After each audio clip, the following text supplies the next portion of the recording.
All right, so you're in trial. It's like Or in getting ready for trial. We're a couple of days out from trial. a couple and of then- Or several weeks. several weeks. or in trial. You're in trial, knockdown, drag out fight. What are you doing in your off time? Or are you like no off time? So for me, the best way for me to recount it is to look at my phone. Oh my God. And if you look at my phone, you would be very surprised because it goes uninterrupted. I will continue to see my grandkids on any day I'm not in trial. Yeah. I will be there. I will see my father Yeah. and my stepmom. I will see my siblings. I will hang out with my friends. I will, now not as much, right? It's less like and there's some things that I just won't do at all. But I, in general, don't stop. Like I will go for a run. Now I got my little rowing machine. I could go row.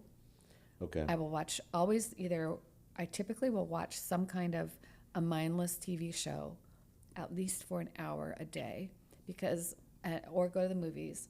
I will not read a book because my inclination, if I start a book and I like it, is to finish it. And so I won't do that. I will not read books Yeah. for enjoyment during trial. But let me tell you what I don't do. What don't you do? Okay, I don't do it in trial and I don't do it at a trial, and that's why I have so much time. I am, even though you might think I'm a high maintenance person, Okay. okay, I don't get my nails done. Oh, I don't do mani, I don't do pedi. I have never gone to a skin anesthetician. can I say this? I do not do Botox. What? I do not do lasers. Well, who does this during trial? I mean, Manny Petty, but who's doing Are you Botox at trial? Or before. I do not. What? I do not do anything like that. I do not go out excessively to eat dinner. Oh. I do not go on vacation. Okay, that's fine. I do not. There's a lot of stuff I don't do to be a trial lawyer, is all I'm saying. Is there's a lot of stuff. Like a lot of people do a lot of stuff that for me, I don't do. I maintain my relationships. That's my main focus. That's when you're in trial. Do you? In general. You do some of that stuff when you're not in trial. General. Oh, this is a general life of a trial lawyer. This is general life always. And when it's in trial, it gets smaller. Like I will try to see my bare minimum, which is my kids, my grandkids, my dad and stepmom. Like my siblings, they're good. They can hang until I'm out of my trial, right? Yeah. But it gets smaller. And when you are a busy trial lawyer, Yeah. I always say this and people don't want to hear it, you sacrifice a lot. Yeah. You do not live a normal life. You could try, but you will not be my type of a trial lawyer. To be my type of a trial lawyer, you spend a lot of time. You spend a lot of time working. I once. Well, that's what I was going to say. You said all that stuff. Sorry to interrupt. No, but please. You said you don't do all that stuff, but you actually have kind of created a way now that you're sort of doing all that stuff all the time, as opposed to buckling down during trial and then going on vacation right afterwards, or when you're not in trial, spending less time in the office or something like that. You've sort of made that your whole lifestyle, and you didn't used to do that. No, my lifestyle changed because of that, the Dex trial and the fact that I became ill afterwards. And so what I do is I realized I take a vacation once every 6 years. Mm-hmm. That's not very good. I need to figure out a way to interrupt the pattern of my life, which is to be at my computer for 12 or 14 hours a day. Like that's not good. And so that's why I live in different places, but I don't block off time there hardly ever. Yeah, you're still working all the time. But it helps because the time zone is different. Yeah. So you guys don't wait. When I'm in New York, you guys don't wake up nobody's in the office until 11:30. Yeah. Because it's 8:30. And when I'm in Hawaii, everybody's up. But you guys are all done by 2:30, 2 o'clock. And I'm still going. So it interrupts that flow. But you have to make these decisions about, as a trial lawyer, what can you do and what can't you do? And I can't be out of town when I'm in trial. Like I'm going to be, or, I'm going to be here. So the more like Mo, you wouldn't be able to play your basketball games when you wanted to, for example. Like things just become more narrow Yeah. and What more do you- restricted. What do you do then, Mo? I mean, I don't get to go to Hawaii and New York and do any of that stuff. But but I gotta tell you, like, I mean, if you ask my wife, she'll tell you, like, I mean, I just work, and to me, work is not work; it's the way of life. And a lot of people and I have philosophical disagreements about, work-life balance. But my family and I have an understanding that my life is my life, and work is a part of it. So I try to integrate as much as I can, kind of what she does, but in the context of, coaching my son's basketball team and spending time with him and spending time with my family and working out. But I enjoy it. I believe I had a conversation with a very young lawyer about they were asking me, like, how do I get to where you are professionally? And my response to them was that you have to be like inexorable, like unwilling to give in. You got to just keep going because everybody's working. But if you're out working, out thinking, and moving at a pace and a rate that's like faster and quicker than others, just by nature, you're going to become better and you're going to rise above. But you have to give that. And, I mean, Mo describes it as being a grinder. yeah, just being a grinder. Now that doesn't mean, so there's a good grinder and there's a bad grinder. A ruminating grinder just grinds over and over and over again. A progressive grinder is grinding forward. I'm a progressive grinder. I am not going to stay in place and just think about stuff over and over and over again. I am a person of action, and as for better or for worse. And sometimes I'll have to change course because of it. But I'm going to make those decisions and keep going. Yeah. And working hard. But I think, Mike, the answer to this question is our personal lives are probably not as exciting as some people would think that maybe they should be. Because we spend so much time working and loving it. Like people tell me, I don't know, sometimes I get offended, and maybe I shouldn't, but sometimes my kids do. I tell them, I don't think I go anywhere publicly where people don't ask me, like, how much longer are you going to do this? I'm thinking, am I that old? I mean, am I that old at this point that people keep asking me that?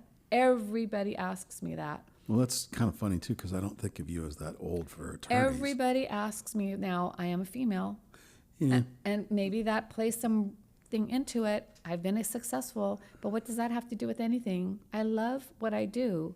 I enjoy it tremendously. And does it involve sacrifice?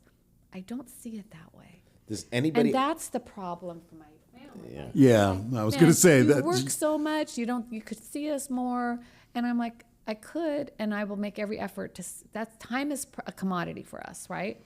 For me, the biggest thing is my guilt as a parent, my guilt as a grandma. I mean, I want to see my kids and my grandkids as much as possible. And I am not going to be that grandma that is able to like watch the kids every day after school. I'm not that grandma. I'm not the grandma that even watches them one day a week because I move around. But I am that grandma that just loves them unconditionally and can't wait to see them, and will make every single effort to go and see them at least if I'm in their time zone, as much as I possibly can. But that is a reality of, yeah, I'm going to fail. I'm a failure if I'm going to compare myself to a grandma who's retired, who can literally, or semi-retired, or just not working as hard as I am, who can do all the daycare for their family. I can't do that, and I don't do that. So for me, it's female. I have a lot of guilt that I'll always have, especially with my children, because I've always been like this since I've been a plaintiff trial lawyer. And once I stopped being a part-time parent, because I was a part-time worker until Noelle entered kindergarten. because otherwise they would have not turned out the same way because I would have been absent. So there's this perception that, oh my gosh, you're super successful. You have this trapping or that trapping, and I can't wait to be in that position. And we're like, I don't feel any different. I still feel like I want to help this case. I still feel like, man, the odds are so much against us. How are we going to do this? Or I feel all the same stuff I ever felt before. Maybe I'm a little cockier, but honestly, I don't think so.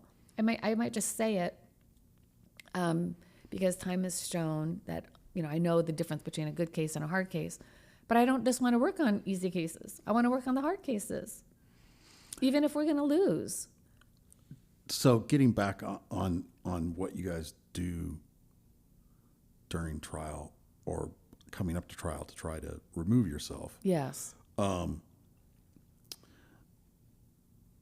You mentioned movies and mindless TV, not reading. Particular type of movie in particular. What? Oh, well, any involving a lot of death and violence. Okay. It has to be really, I So really like it you aggressive. need mindless, aggressive violence. I want it really aggressive because I'm just so Does that amped up. psych you up for Like the Godzilla. ensuing battles? I can remember seeing Godzilla movies, like the big one, I go down to Cinerama. Those kind of movies. Yeah, I like really that. like. I like that. Yeah, it's a particular type. How about you, Mo? I write poems.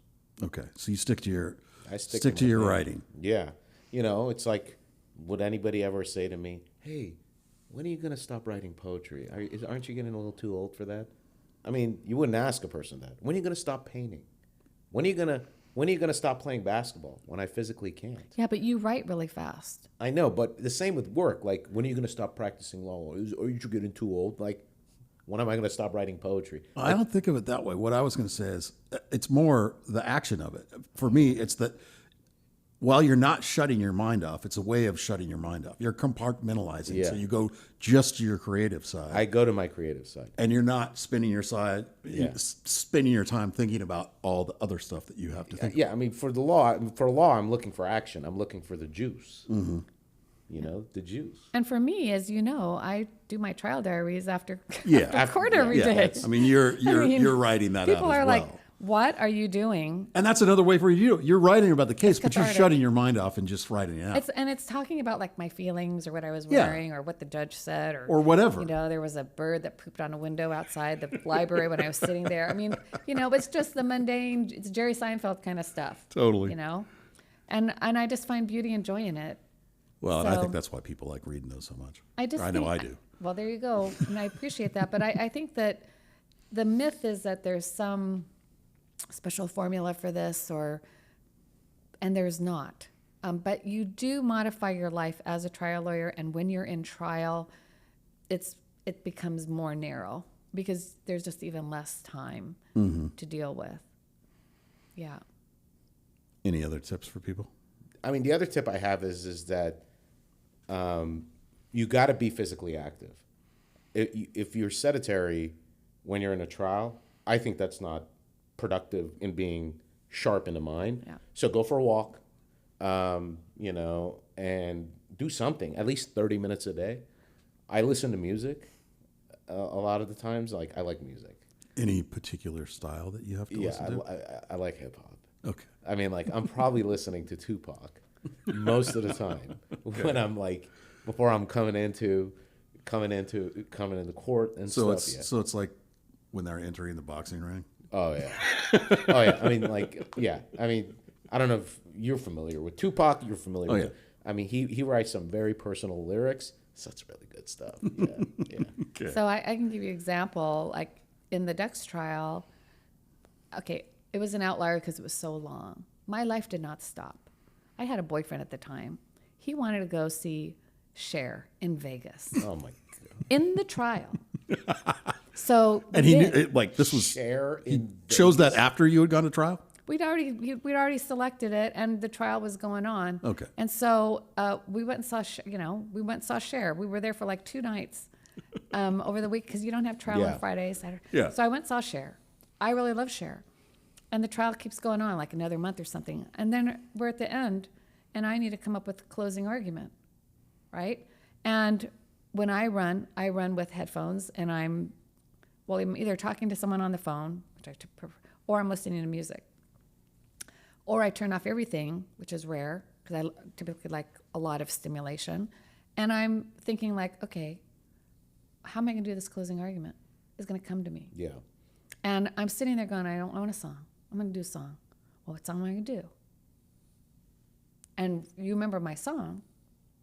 My song was a Cher song, because I saw her during the middle of trial. And it's If We Could Turn Back Time. And so that came to me by just letting, because what my process is like, I'm not going to spaz about it. I know it's going to happen. Okay, I'm going to come up with a song. What is the song going to be? I had a different one earlier. And then it just kind of came to me. Oh, and I can remember coming home. I said, I know what the song is. Alicia was with me, my daughter. And I'm like, I'm going to rewrite this song. I'm going to do it. And the closing argument was for the next day. Yeah. So I wrote the song. We wrote the song. If we could turn back time, and I made it specific to the case. It took me like not even 30 minutes because, like Mo, fast. I like the creativity of it. I just mutated it a little bit. Yeah. And then I was going to sing it, and Alicia said, "No, you better not sing it. Your voice, Mom. You cannot sing that song. You cannot sing that song." If she hadn't been there, I would have sung the song. Yeah. But yeah, she was like doing something. I don't know if she was. I think maybe she was in grad school at the time, but we were both at the kitchen table, and that's how it happened.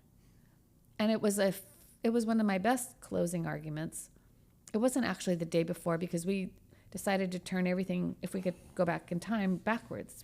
Didn't you help me do that? Yeah, I think so. Didn't you do the movies backwards and all that stuff? Yeah. Yeah. So we did everything backwards because we were going to show, like, if you could turn back time, this is what would have happened. This would never have happened if they had just figured out that this stupid wheel was going to come off the bus. Yeah. But so it took a little bit more time than normal. But you didn't have much time. No. It's like, oh, Mike, can you make my dream come true? A couple days. Yep. And so that's an example of how do you prepare for that if you're just sitting there grinding all day and night? You don't. You don't have to. But for me and Mo, it's that creative space that we allow our brain to just fill it and give us the answers without just thinking, I'm going to sit here and I'm going to create the answer. It's going to be logical. I'm going to think about it. I'm going to have a logical linear path to it. And this is what's going to be. For us, it's just like, come down and bless us with what it's going to be. It's like, that's the excitement and beauty of it. It's like exhilarating. Oh, I'm sure. When it happens in the moment and you see it and you're just sort of like, I mean, it's just part of, but it's well, part it's of like our life. it's like art. It is Like it's when all the pieces fall together. Yeah. So you don't want to turn off the art part of your mind No. during trial. And you want to do as much as you can to keep your mind vibrant and fresh and ready to go. And maybe you are a little bit more patterned. Maybe you are a little bit more restricted. But beyond that, I don't really change. I'm just more intense, more focused, and I have less time. I get moody Hamoudi. Yeah, he's moody. I get a little moody. Moody. Moody. Well, that was a good one. Thanks. It was. Okay, thanks.